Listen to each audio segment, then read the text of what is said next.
Di pelaku perubahan menegaskan keinginan original intent dari Bapak bangsa. Bunyi konstitusi kita tahun 45 makanya, yang tidak membatasi masa jabatan. Membatasi masa jabatan. Yang tertulis itu yang ditandatangani. Gak bisa kita membicarakan atau sebagai sesuatu yang ditandatangani. Bang Kodari salah membaca konstitusi kita, naskah awal sekalipun. Satu kalimat aja gitu bahwa kenapa? Karena salahnya Bang, itu dibatasi Pak 2 periode. Itu nggak mungkin presiden 7 kali. Kalau memang dibatasi, Bang Kodari, nggak mungkin dibatasi. Makanya saya jelaskan di pertemuan kita sebelumnya, Bang Kodari. Indonesia sejak dulu kala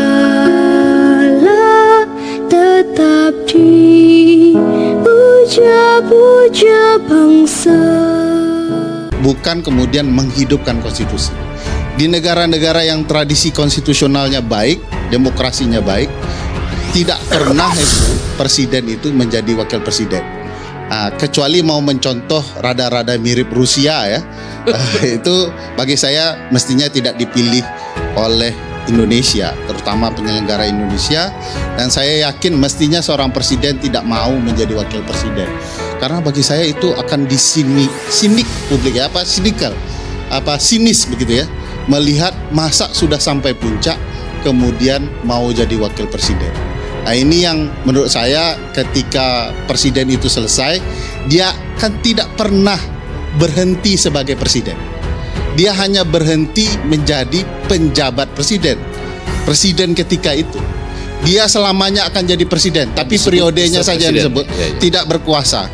Jadi mestinya kita menghormati Pak Jokowi dengan menyatakan, Pak, Bapak harusnya memberikan kesempatan warga negara yang lain. Baik, yang mungkin sedikit ya Bang Karni ya, begini, saya ingin mengajak kita untuk melihat para pengusul dan pelaku amandemen itu, perubahan konstitusi itu secara netral. Membaca di balik kemesraan Jokowi dan Megawati.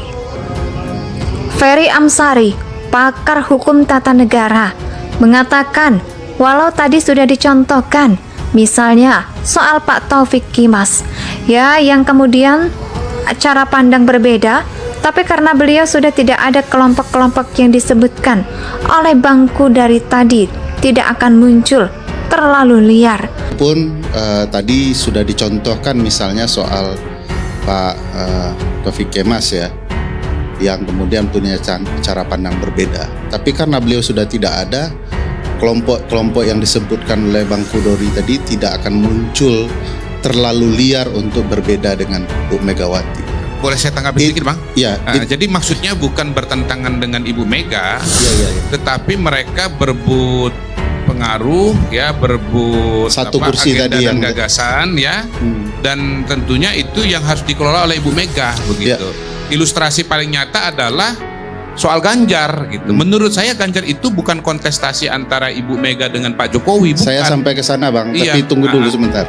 Saya bilang itu sebabnya saya pikir kita semua sepakat bahwa kelompok ini tidak akan ada yang menentang Bu Mega.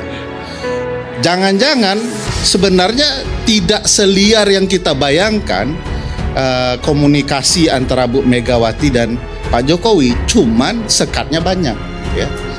Nah, kalau kita melihat ya, dari relasi yang menurut saya agak janggal ya. Untuk berbeda dengan Megawati, ya, pernyataan Ferry Amsari langsung diskakmat oleh M. Kodari, pengamat politik. Jadi maksudnya bukan bertentangan dengan Ibu Mega ya, tetapi mereka berebut pengaruh yang berburu, berbeda gagasan. Karena saya melihat bahwa ada kecenderungan untuk melihat pengusul perubahan konstitusi itu sebagai negatif begitu. Kita akan berada dalam sebuah situasi yang bagaimana mengatakannya? Jangan sampai setelah saya nanti Anda jelaskan. Izin dikit Bang, ini karena saya menanggapi beliau, bukan menanggapi Bang Fahri. Menanggapi Bang, iya nanti Bang jelaskan ya. Jadi pembuat undang-undang dasar, pengubah undang-undang dasar kita pada tahun 99 2001 itu 2002 itu kalau dihadapkan kepada para pembuat konstitusi atau pendukung konstitusi 45 itu jahat sekali. Jahat sekali. Nah, itulah sebabnya ada orang-orang yang meminta agar konstitusi 45 itu yang diubah pada 99 2002 itu untuk dikembalikan kepada versi aslinya. Masih Dan masa itu yang jabatan. tertulis, itu yang ditandatangani. Dan bisa kita membicarakan Ya atau udah, sebagai sesuatu yang masing-masing ditandatangani, Bang Kodari Bisa salah kita- membaca konstitusi kita, naskah awal sekalipun. Satu kalimat Titik aja gitu ya. bahwa Kenapa? Di mana Karena salahnya? Bang, itu dibatasi Pak 2 Harto periode. itu nggak mungkin presiden 7 Bukan, kali. Kalau bukan. memang dibatasi, Bang Kodari, nggak mungkin dibatasi. makanya saya jelaskan di pertemuan kita sebelumnya, Bang Kodari, saya jelaskan bahwa ada perubahan konstitusi tanpa mengubah teks. Teksnya itu menyatakan pembatasan, tetapi kekuasaan, power yang mengubah pelaksanaannya. Itu terjadi di Presiden Soekarno, juga Presiden Soeharto. Pembatasan itu jelas dan eksplisit di naskah BPUPKI, termasuk di dalam konstitusi kita, naskah awal. Baik, Oke, baik, silakan, cukup. silakan. satu kalimatnya boleh? Bang Gani cuma mau mengatakan. Ya nanti dia tanggapi lagi. Enggak, pasti dia nggak tanggapin. Bisa saja Bang Karni dengan pertanyaan yang bagus dan nakal tadi salah ya. Bisa saja Bang Kodari yang tebakannya benar, bahwa kesepakatannya akan berujung kepada ya udah, kalau memang ada yang mau dilanjutkan, apa dealnya, apa kesepakatan bagi partai. Nah, di sini bagi saya ada tantangan terbesar bagi PDIP, bagaimana menjelaskan ke publik luas ya, jika Presiden Jokowi sudah pernah berpidato menolak gagasan 3 periode Bang Kodari dan teman-teman, menolak penundaan pemilu, tiba-tiba PDIP akan mendukung Presiden Jokowi untuk 3 periode. Nah, di titik ini akan rumit bagi PDIP untuk kemudian mempengaruhi publik. Bukan tidak mungkin itu bisa menjadi bumerang di pemilu 2024 nanti. Bisa jadi justru yang pendukung Pak Jokowi akan malah banyak yang ke PDI Perjuangan, dan malah pendukung PDI malah senang. Ya, saya melihat begini, satu tawaran Presiden Jokowi adalah projo kan. Tiketnya memang ada di PDIP yang seperti dibicarakan oleh Mas Arya, tapi kan Mas Arya punya bahasa yang santun bahwa projo sendiri adalah bagian dari Itu kan paduan dari semua kombinasi situasi dan kondisi. Di situ Tapi- ada strategi, Saya di situ respon soal- ada pemain pengganti, di situ ada yang namanya luck, ya kan? Di situ ada yang namanya kelelahan. Saya cuma begitu. bilang, saya nggak intinya bisa. Beginilah, marilah kita melihat semua gagasan konstitusi itu sebagai sebuah gagasan yang netral saja. Kita semua pasti ingin. Bang, ya, saya jelaskan punya niat dulu untuk soal pendapat niat Bapak kebaikan, bangsa. Saya pikir begitu Bang loh. Kodari salah. Enggak. Enggak. Soal Karena masa saya jabatan, mengatakan biar saya jelaskan. kayaknya Soal, jahat banget soal begitu. masa jabatan itu Bang Kodari, Bapak bangsa kita di dalam naskah BPUPK jelas semua bicara hanya 2 periode untuk 5 tahun 5 tahun. Jadi pelaku perubahan menegaskan keinginan original Saya intent dari hanya Bapak bangsa. melihat bunyi Dengar dulu. konstitusi kita tahun 45 makanya, yang tidak Bang- membatasi masa jabatan. Membatasi sukses kan Iya.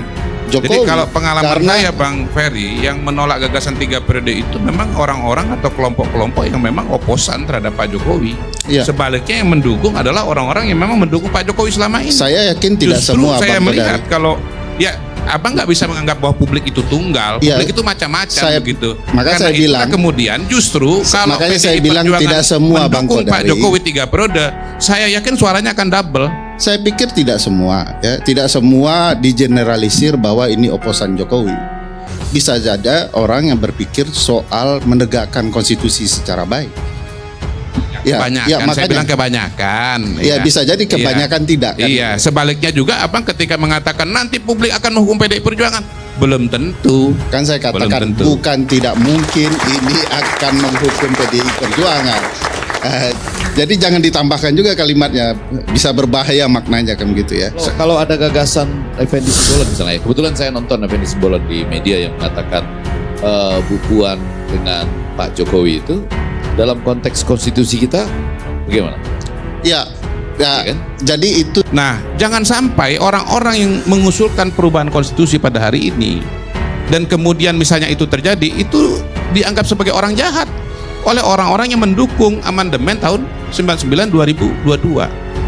Kita sebagai bangsa, kita sebagai negara itu selalu hidup dan berproses gitu.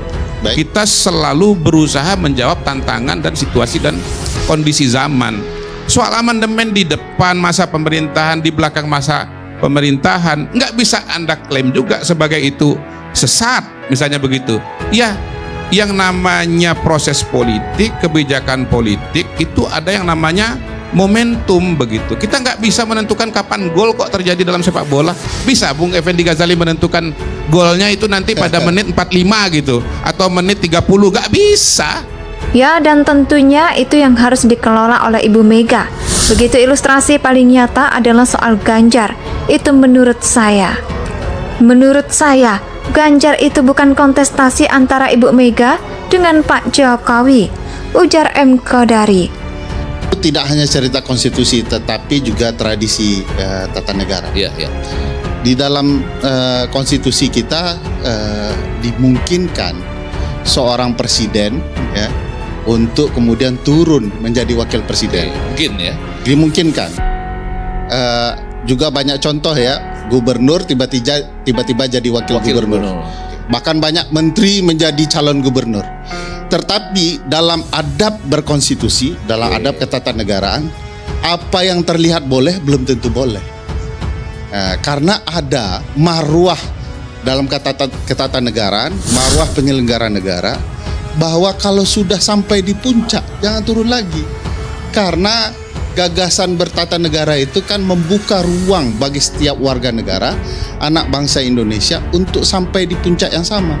Kalau kemudian turun, itu kesannya hanya mengejar jabatan. Saya memang nggak bisa yakin gol sepak bola terjadi menit keberapa, tapi saya yakin Putin kurang lebih menggunakan alasan ini untuk memperpanjang masa jabatannya. Indonesia tanah air beta, pusaka abadi.